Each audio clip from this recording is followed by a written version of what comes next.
ignorer message au te parce que ça implique na kati savoir na yo et puis okoyeba comment que se comporter, d'accord? Vous savez, les bato belé baza très intelligent. Baza pe na possibilité, bana mbongo, bana ba renommé. D'accord? Siko eloko oyo moto akoki kozanga nyonso, azangi intelligence, azangi possibilité, azangi ba niveau d'études, d'accord?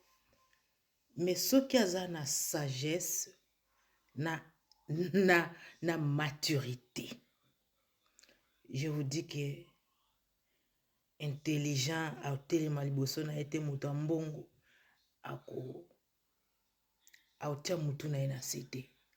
Vous savez, bato ebele lelo ba perdre crédibilité na bango, ba perdre niveau ya ba moyen baza nango, ya ba intelligence au ba tangi l'école, ba perdre yango mingi. Pourquoi? Parce que il manque la sagesse et la maturité. Je m'explique. Vous savez, dans le bac, on appelle ça un exemple toujours. Il y a roi David et Tangalinga Koufa. Abenga mwana et Salomon. Salomon a hérité nyonso oyo David azaka nango. Mais asenga quelque chose. Qui a kangama na parole en Zambie. C'est que David, Salomon, j'allais dire, dès son tour, à mon que j'ai tout. Papa père la kisinga itinéraire bien. Mais il me faudrait la sagesse. Bien aimé moto aza sage, aza mature. Non.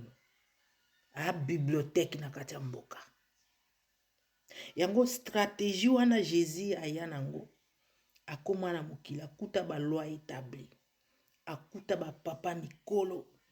Ba sala ba kombo, ba fansa makambo. Ba mandefu ekita bango na se ba toja gaya. Jésus siko, un gamin qu'il était parmi les grands. Il a joué à la maturité, à la sagesse.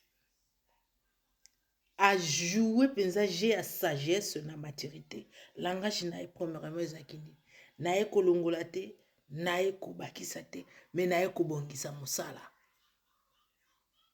Et ce qui a fait qu'on puisse détecter Jésus, c'était par sa manière de faire, par sa manière de parler, par sa manière de juger, par sa manière de voir des choses, de résoudre des problèmes. Il y a une marque de différence. Bien aimé, avoir la maturité ne demande pas l'âge. Si on allait dire que ils ont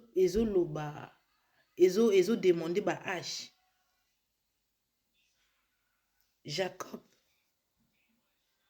azana 12 bana, mais abota batu ebele ba jida banani tout liboso ba ribin. Mais tala Joseph a joué na famille wana.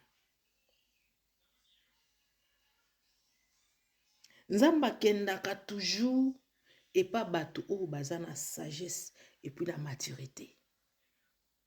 Exemple David yemoko.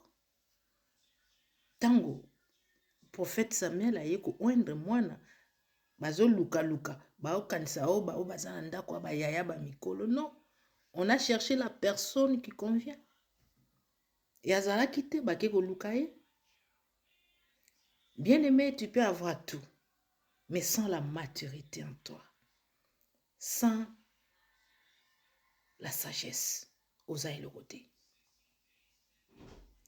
Au mona bato ebele lelo ozotala azana ena o azana ministère efandi, azana eloko moko société azo diriger. Mais ce qu'on approche ye otali makambo alobaka. Parce qu'une personne sage, sa parole bénit le peuple.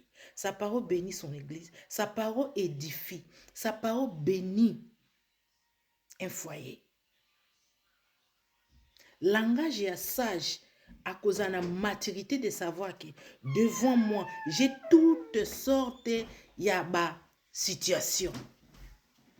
J'ai toutes sortes de problèmes. Parce qu'au côté les matins devant le peuple de Dieu, et au bandaka ko prêcher bilo mobwe pour na sentiment na yo, pour na esengo na yo, impossible. Dans la réunion de travail, tu ne peux pas léser de serviteur. Parce que notre église ba kanyo so ezalaka. Mais il faut savoir modérer. O nazoloba eko léser nani, eko blesser nani, bato aka o bakoki ko zanga te awa. Siko tango moto ya ka o neti o tei jour wana, ayaki n'église wana, akozala découragé.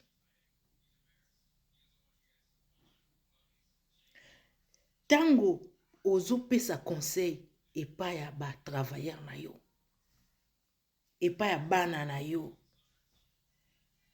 il faut yeba kotala ke loko oyo eko grave na mutu te, etika la vie na ye mobimba te. Yango mundele avant critiquer yo, apesi yo nano elengi ya oyo salaka, parce que mutu nyonso akoza 0-0 te. Mutu ana mwa eloko na ye moko ya bien o akoki kosala. Obité neti devoir to salisa bana. Ah, la partie là, tu as bien répondu. Mais regarde ici. Prochainement, il faut jouer la méthode. Il faut ça la boue, il faut ça la boue. Non. C'est comme ça. Et ça, tout bandika ko critiquer, ko ça la boue. Oyebi pourquoi moutouana koma la viwana. Oyeba pourquoi moutouana échoua na commerce. Oyeba eloko nini provoka ba blessures intérieures ya moutouana. Oyeba eloko nini provoka santé ya moutouana te. Oyebi eloko esala que mariage n'a la échoué. Les gens aiment juger. Donc ça sort comme ça sort. C'est une personne qui manque la sagesse. Natea tango bato ba ganga wo na société ba lo ba chef wana asaka na kate. Nanda ko kutu ba yeba yo pa bana. Ba surnommer yo. Essayons d'être sages des fois dans nos langages, dans notre façon de faire. Ya kozana bato. Ezan bato misusu na kati ya société akoki ko vivre te.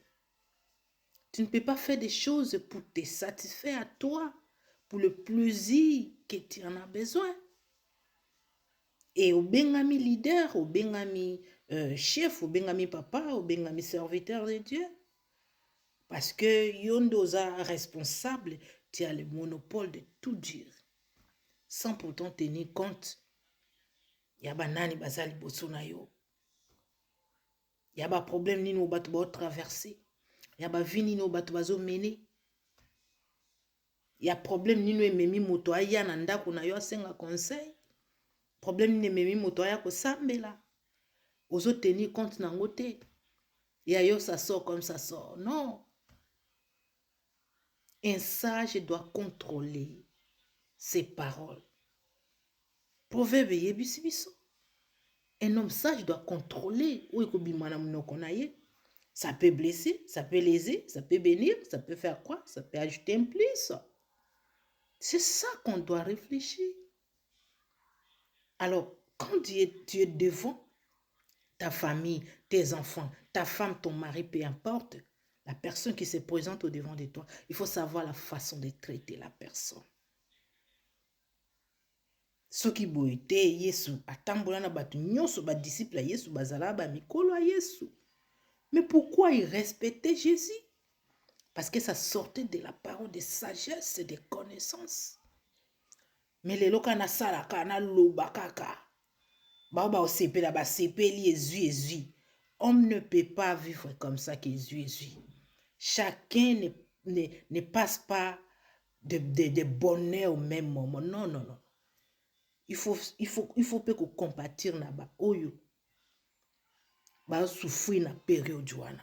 Ou ba oleka ba moment difficile. Il faut équilibrer la vie. Tout le monde a droit de vivre. Parce qu'on réussit na eloko tel, c'est-à-dire mutu nyonso fois réussit na eloko wana, non. Il faut faire la part des choses.